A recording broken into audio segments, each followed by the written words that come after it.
Olá pessoal, nesse vídeo vamos ver como trabalhar com paginação em Spring.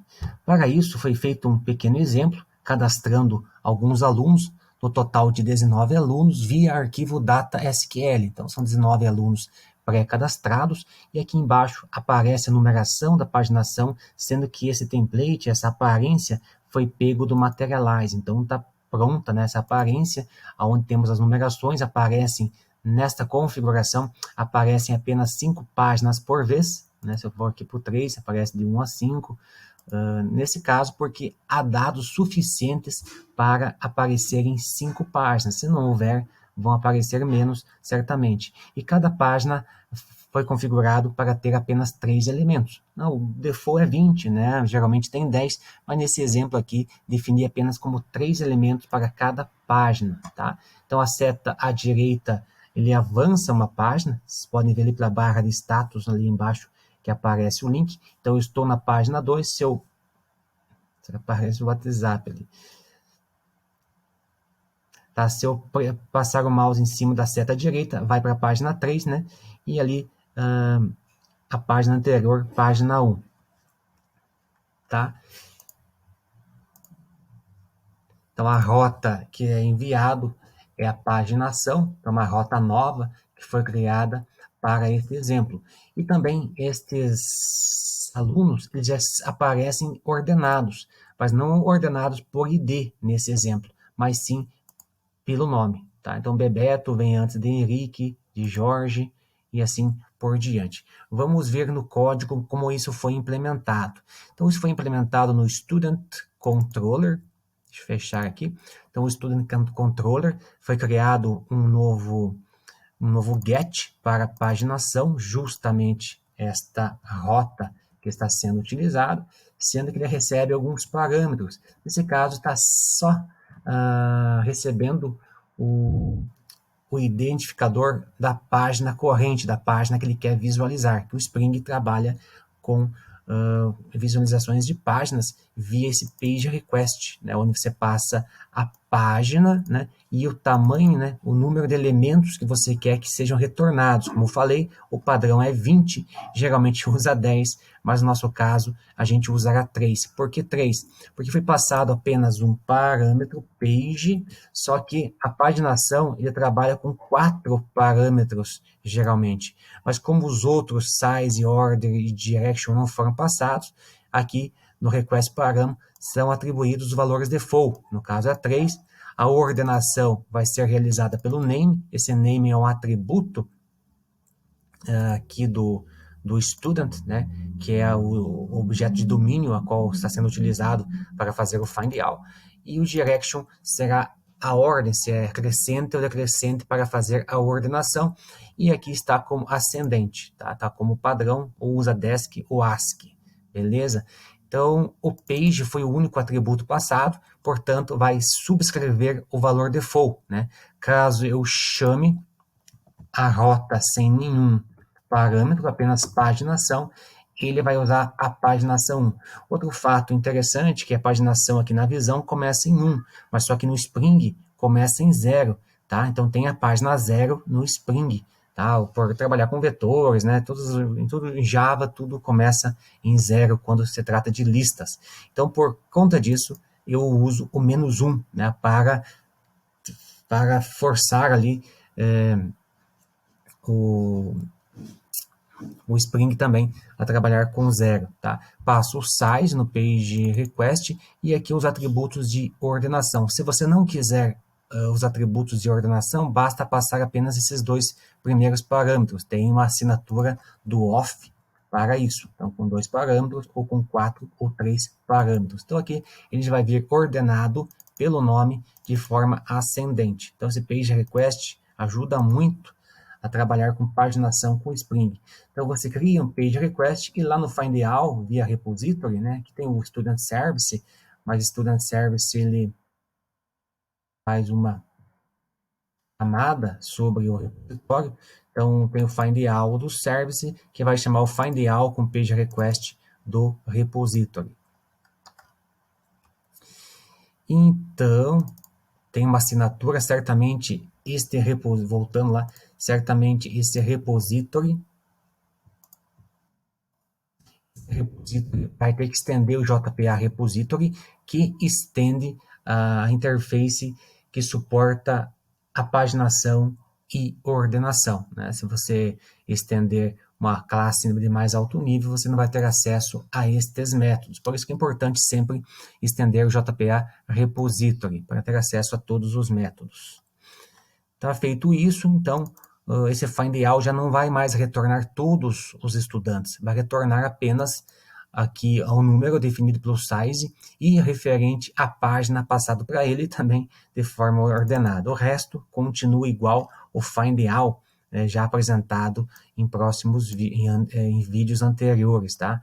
Então aqui tem a transformação dos estudantes nas entidades estudantes para estudantes DTO. Fechou, né? Depois disso, esses dados, esses DTOs, são passados para a visão, né? Para isso, eu criei aqui um DTO que vai passar toda a página, né? Para retornar aqui um DTO.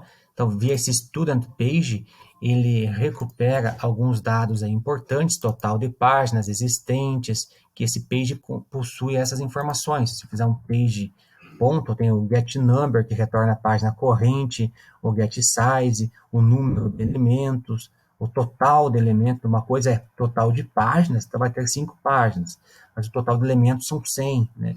Algo desse tipo. Então, esse page aqui, ele retorna alguns dados ou metadados para a gente criar ali, né, a paginação, né, no nosso front-end. Então, foi usado o total de pages, a página corrente, foi calculado aqui qual que será o início da página, que essa paginação no Materialize será criado dinamicamente. Então, eu tenho que saber no for each qual que vai ser a primeira página aqui, o 1, né? Deixa eu só clicar no 5, o primeiro passa a ser o 3, sempre o atual está centralizado, né? Por isso até que o número de páginas a serem apresentadas nessa tela é ímpar, é 5 no caso, né? Aqui o sexto eu não consigo centralizar, porque no total eu tenho apenas 7 páginas, por isso eu não consigo centralizar os 6 aqui entre essas 5 páginas.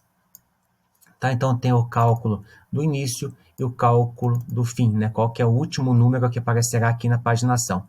E com isso tudo será retornado o CDTO, que será passado depois para a visão, tá?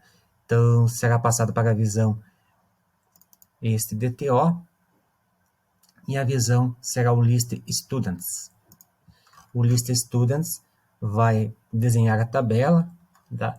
E vai chamar aqui uma tag, né? Foi criada uma tag justamente para desenhar essa paginação, aonde é passado o pagination, tá? Então, esse pagination aqui é passado, que basicamente é o DTO. Então, o DTO, que contém lá o total de páginas, o start, o end, né, da paginação, é passado para essa tag, que nada mais é do que um componente, tá? E também o relative path, né? Se eu clicar aqui, qual é a rota que será invocado, tá? Eu posso passar esta rota tanto na definição aqui do componente, como entrada a este componente pagination, ou como está no exemplo aqui, paginação ordenada ID, eu posso passar como parâmetro para a criação do DTO. Então, o DTO ali tem o total de pages, current page, start page, end page, e tem uma rota. Tá? Se eu não passar via Java, eu posso passar via tag, sendo que se existir no código do DTO, este valor aqui será ignorado. Então, se tiver o path setado no DTO, esse relative path passado aqui como entrada a esta tag, a este componente, será ignorado. Tá? Então, essa tag, ela foi criada basicamente igual lá ao template.tag, na pasta tags, né? Então, clicando 2 vezes aqui, tá? Ele vai basicamente desenhar ali, vai habilitar ou vai desabilitar as setas, e tem o for each para ele inserir ali os números, né, os 5 números geralmente que irão aparecer referente às páginas, tá? Então tem todo esse processamento, essa lógica aqui, que se vocês quiserem, vocês dão uma lida depois, né, para entendimento. E tem esse aqui que eu comentei anteriormente, se a rota existir, ele pega a rota lá do DTO, caso contrário, ele usa o Relative Path, né, que é a entrada ali, que é a entrada.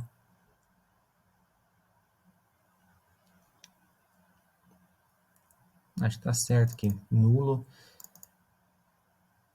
É só se não for nulo, ele pega isso aqui. Caso contrário, ele fica com o Relative Path passado como entrada pelo usuário, tá? Então, basicamente é isso. Um outro exemplo aqui, como já mostrei para vocês, tem o getMapping da paginação ordenada por ID. A única coisa que mudou que ao invés de eu colocar name como default, você até poderia ter passado ali, né, via parâmetro, usado um e-comercial e passar um outro valor ali para ordenar, né, por outro dado, mas aqui eu preferi deixar como default o registration, tá? Então, nesse caso aqui, foi feito um método só para ordenar por ID. Então, se eu chamar essa aqui, ordenada ID, vejo que já aparece 1, 2, 3, 4, 5, 6 e assim por diante. E nesse exemplo, a rota foi passada no DTO, porque cada número, cada página, como vocês podem ver ali embaixo, né, na barra de status, tem que apontar, né, para esta rota desse método atual. Ou poderia ir ali sem prejuízo, colocar aqui então um end, name, ord, name. Tá? E vai passar a ordenar por nome, né, porque vai subscrever o valor default passado aqui no parâmetro do Java. Tá, pessoal? Então, fica bem tranquilo da gente usar paginação em nosso projeto. Tá? Veja que temos aqui um get básico com esses 4 parâmetros, vai usar o page request, tá? O findAll retorna uma página, tá? Com menos elementos, né? Então, menos elementos. E aqui a gente cria um DTO via esse pagination útil, então, esse método aqui, essa classe aqui, está lá no pacote útil, pacote pagination, tem DTO e tem o útil, né? Nesse caso eu juntei os dois por maior consistência, né, para vocês fazerem parte e também para reuso futuro em outros projetos, basta vocês copiarem este pacote e vão ter a paginação em seus projetos. Então, aqui tem o cálculo do início, o cálculo do fim, então facilita bastante aqui a geração do DTO. Depois adiciona esse DTO ali no escopo de request e envia, né, para a página que vai listar os teus resultados. Lá na página que vai listar os teus resultados, tem tudo isso, você insere a tag de paginação, que é um componente que foi importado dessa biblioteca, tá? Se você passou a rota lá no DTO, beleza. Caso contrário, você passa a rota aqui no Relative Path, que não é um atributo obrigatório. Feito isso, não tem que se preocupar, porque o DTO vai conter as informações, os dados a serem percorridos internamente por esse componente para serem mostrados. Então, beleza, pessoal, é isso. Até o próximo vídeo.